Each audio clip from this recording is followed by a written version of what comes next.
Welcome back to the Lucas Oil Motorsports Hour, and it's brought to you by Super Clean. Not just clean, super clean. Welcome back to Florence Speedway for the Sunoco Race Fuels North-South 100, presented by R&L Carriers. The fans jacked up, ready to go. Of course, the cars lined up for the A main. This is a look at the results from the B main. Will Vaught and Clint Smith making it from B main number 1. Yeah, Scott James, Blankenship, a lot of good drivers not able to work their way into the feature. B main number 2, Mike Jewell and Wendell Wallace made it in. You see Ray Cook, Steve Casebolt, Jerry Rice, some of the local guys unable to make the show. Okay, time now for the A main. This is the big one, man. 100-lapper, $50,000 on the line. A look at the points. Scott Bloomquist is yet to win a race. The 4-time champ right behind him.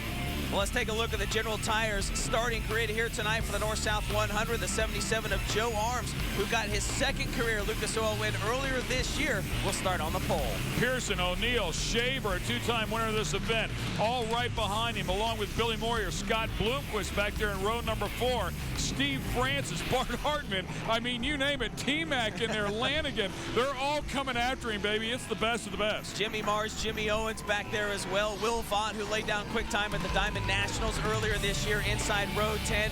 Jerry Rice and Brad Neat getting professionals. They will start scratching row 13, but they got 100 laps to try and get to the front. And that's the beauty of this race. It's long enough you can make a run from the back of the pack. Bart Hartman aims down in there from the inside of the second row, but it's Joe Arms that leads him to the stripe. Ooh, EPJ has to hang on and loses a couple spots in the process. I think he got a little help there off turn 4. Someone got in the rear bumper, got a little squirrely, but it looks like we are clean and green here in tonight's running of the North-South 100. Well, when the green flag flies, baby, it's go time. I don't know if Earl Pearson Jr. spun the tire, and maybe he just can't get off the turn because he's wadding him up back in there. Yeah, I think that car is just extremely tight. Look at it, will not turn. And he gets passed by 4 cars in a hurry as we go on board. Not unlike these guys is set up to come in late in the race, and his late in the race setup just is not working right now. That's obvious. Billy Moyer just ahead of him. Boy, big, gigantic hole going into turn number 1 there, as once again we go on board with Earl Pearson Jr. Earl working it pretty hard right there, trying to keep pace. Scott Bloomquist back there in 5th place as he gets a little clear racing room. Let's go on board with him.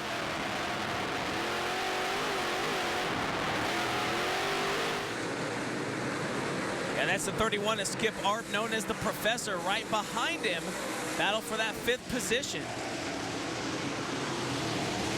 Kind of settling in here now just a little bit. Looks like the bottom might be slicking off, and of course they'll get all the way down to the bottom, get those left side tires down there in the good stuff. Very fun track to visit, folks. If you're ever in the area, half-mile, high banked, tight corners, makes for some great racing. And you can see still pretty good entering the corner, but right there on that low line starting to slick off. Earl Pearson Jr. now looking a little bit better, maybe a little bit of heat in those tires. Quite possibly just cold. Bart Hartman back there with the 75 car. Of course, finished 2nd in the points a year ago. Battle for that 7th spot. Again, Steve Francis in that 11F. Billy Moyer go back for 9th. Earl Pearson Jr. and again the 75 of Hartman. So battles early as we're on board once again with EPJ, courtesy of Lucas Oil. And you look at these veterans, man, they know how to set up so these cars will come in late in the race. But that typically means you're going to give up something at the front end of the race. Well, we talked about EPJ. That thing was pushing big time early for him. And the Professor, Skip Arp, almost into the rear bumper there, Scott Bloomquist. Yeah, that crease in the left front bumper, left front fender, if you will, I'm sure didn't get there by itself. So these guys are trying to maintain as much momentum as possible without getting into the guy in front of them. Now we mentioned Bloomquist, the current point leader with the Lucas Oil Late Model Dirt Series. No wins this year, 13 top 5s, 20 top 10s, has a 165-point lead. We saw the graphic over Earl Pearson Jr. trying to knock EPJ off the top spot. And by the way, that yellow device on his belt right there on his chest, that's a race receiver so that the race director can talk to him, tell him what position he needs to be in on a restart. They do not have spotters or any other radio communication with a crew member. Back up front for the lead, that is the real deal. Don O'Neill trying to get to the inside of Joe Arms. O'Neill with 2 Lucas Oil wins earlier this year. They already got that move over flag out. O'Neal, always a tough competitor. Talk about a game face, man. That guy gets crazy with this stuff. Right down underneath the 9 car, sliding in. Beautiful. Looks like his thing's really working well for him.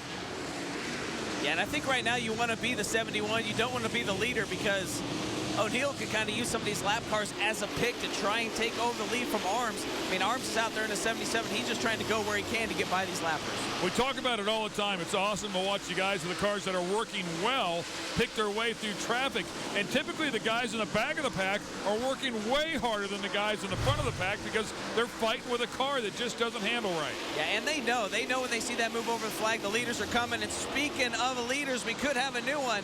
Don O'Neal looking to the inside off turn number 4 in the 71. Wow. Nothing more disheartening than getting lapped, you know, especially at the beginning of the race.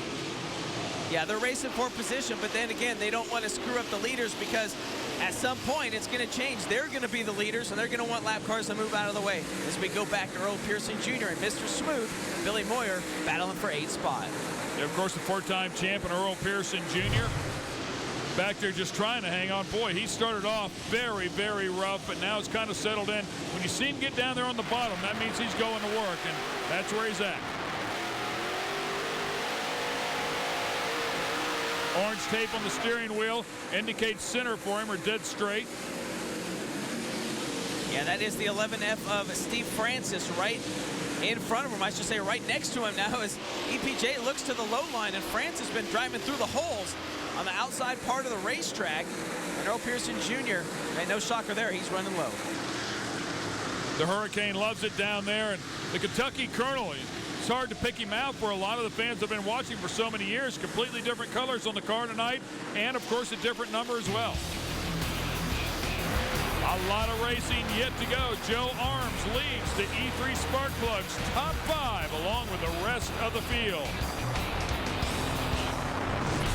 When we come back, we'll continue on. $50,000 on the line. Stay with us.